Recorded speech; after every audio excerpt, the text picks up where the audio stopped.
that's about all I can do today. I've milled it, but I've also put new surfaces on all four sides of this lumber, and it's going to twist and turn. So I'm going to sticker it at least overnight. And that stickering just means I put these spacers between it, and there's space between each one to let the air flow and let the tension get out of this timber. This is just cheap framing timber, and if I were to put it together today, I could end up with a big twist tomorrow that I would have to fix. So to avoid that, I'm going to let it relax, let the tension get out, see which ones twist and which ones don't, and then I can put the bed together. This is a big step. It's still pretty rough. It's going to require a lot of sanding and a lot of wood putty, but I think it'll come out okay in the end. Stay tuned.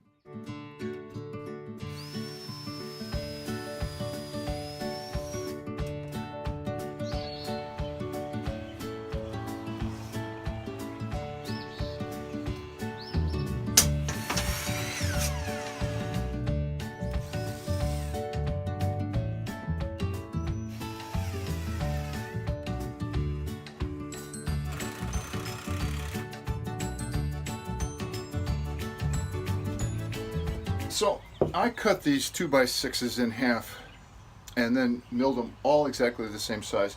You can get 2x3s, but if you've ever looked at the bin at 2x3s, they are just twisted and curled. Getting a 2x6x8 foot white pine, this is spruce or pine, you can get much straighter wood, and it's a lot easier to work with. That's why it's worth the trouble to cut it up.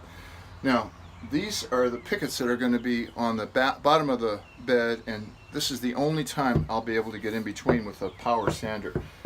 You may recognize this little piece of scrap here. This is off of Ian's tote that I made him a while ago, and it just so happens that it really captures this real well, so I can sand it with my power sander. So I'm going to get geared up here, safety glasses and hearing protection on.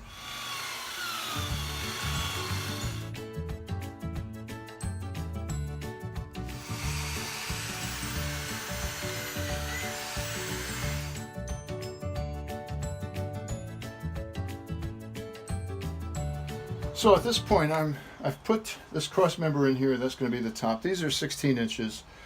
When I build the deck railings, the code says it has to be less than 4 inches. And so I thought I could get lucky and use a 2x4 here, but that's not going to work because spacing just doesn't look right. So to figure that out, I've put 6 across here, and I'm going to measure this distance here. That is 20.5 inches, 20.5. I'm going to have 1, 2, 3, 4, 5, 6, 7 spaces. So I'm going to divide that by 7. And that's going to give me a 2.92 inches between each picket. And I have no clue how far 2.92 inches is in a fraction, so I'm going to use my caliber here, and I'm going to run it up to 2.92. That'll be the spacing between each picket. So I'm going to go cut a scrap block equal to 2.92 and use that to space these pickets out. So the important thing here is to make sure everything's tight. And then it's just a matter of repetition.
It's time for some partial assembly. I need to put this together so I can figure out the long piece by the door. If I were really a carpenter or a furniture maker, I could probably figure that out on paper, but that's not me. So this is the first time it's been put together since I just had the 2x6s lined up with each other.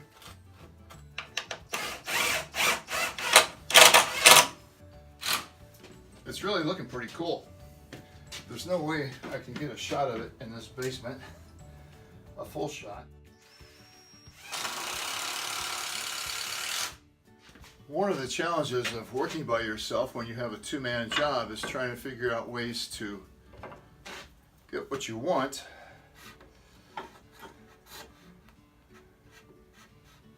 and figure out how to do that. So I've got some sticks here of various sizes. That one's getting close. In fact, I like that one a lot. So earlier in the video you saw me chamfering that edge with a 45 degrees. That's because I wanted it to line up like that. Just a little detail. Certainly didn't have to do that, but details are cool. So I keep this 6-foot clamp. Normally it's just set up for 6 feet and I leave it like that. And I only have one. Today I had to add my extension to it, and I've used my fine adjustment tool to get this right where I want it, and now I can pre-drill a hole.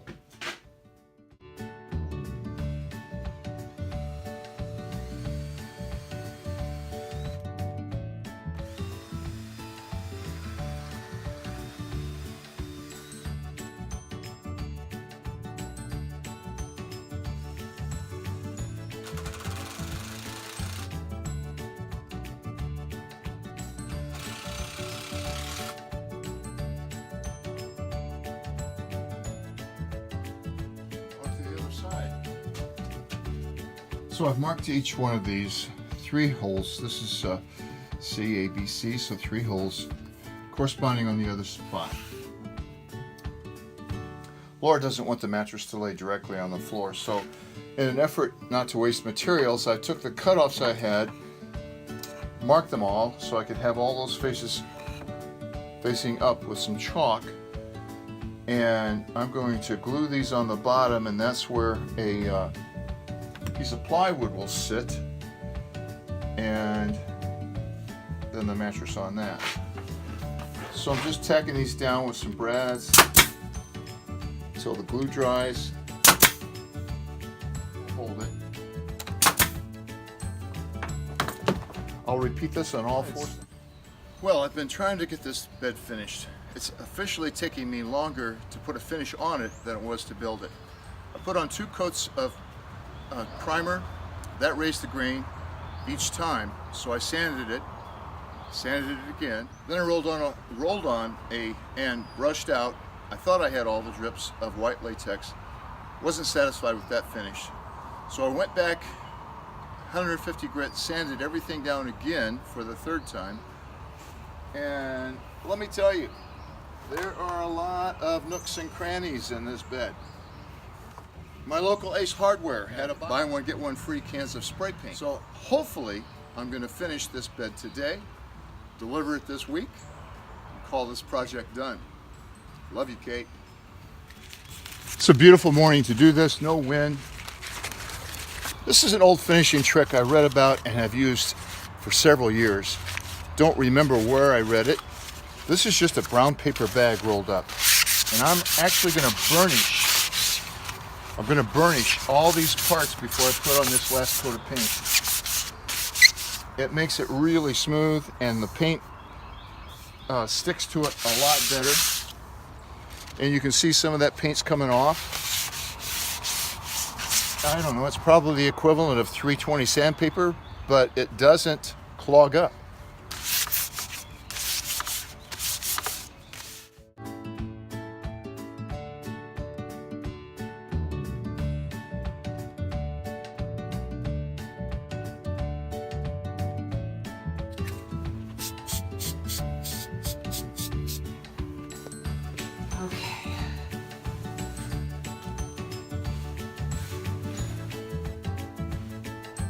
Are you relaxed?